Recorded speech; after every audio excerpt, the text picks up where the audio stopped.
Hello friend, উচ্ছে পাতা দিয়ে আলু দিয়ে ভাজা করছি। কাঁচা লঙ্কা কালো জিরে দিয়ে। তেলটা গরম হয়ে গেছে, একটা শুকনো লঙ্কা দেব, তারপরে কালো জিরে দেব। এবার আলুটা দিয়ে দেব।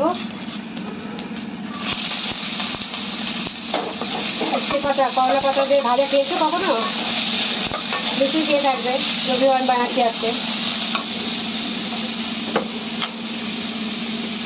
একটু লবণ দিয়ে দেবো, একটু হলুদ দেবো,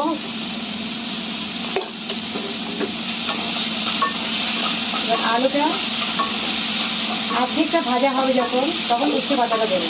তো আলুটা আমি এখন একটু ঢেকে দেবো। আর এটা ঢেকে দেওয়ার পরে তৎক্ষণে আমি কাঁচা লঙ্কা আর উচ্ছে পাতাটা কেটে নিচ্ছি। ঠিক আছে, এটা বারিক কেটে নিতে হবে। খুবই টেস্টি লাগে খেতে, আর একদম গ্রিন হয়।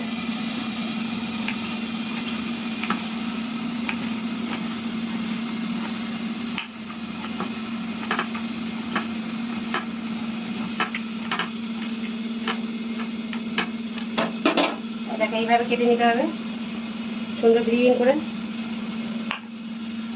পুরোটা কেটে নেবো আমি।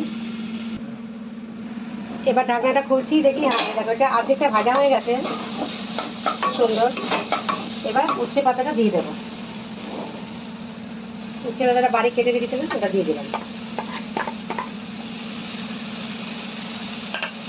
সাথে একটা লঙ্কা,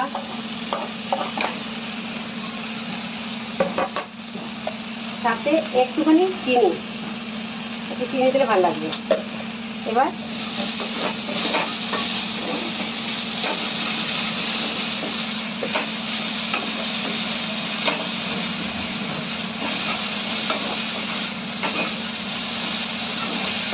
এটা গরম গরম ভাতের সাথে সত্যি অপূর্ব লাগে, খুবই ভালো লাগে। আর ভাতটা মাখলে না, ভাতটা একদম গ্রিন হয়ে যায়, ওটা আরও ভালো লাগে, কিন্তু খুব টেস্টি।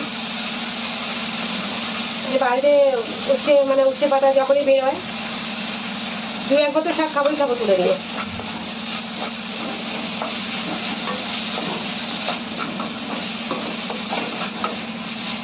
সুন্দর একটু ভেজে নেবো।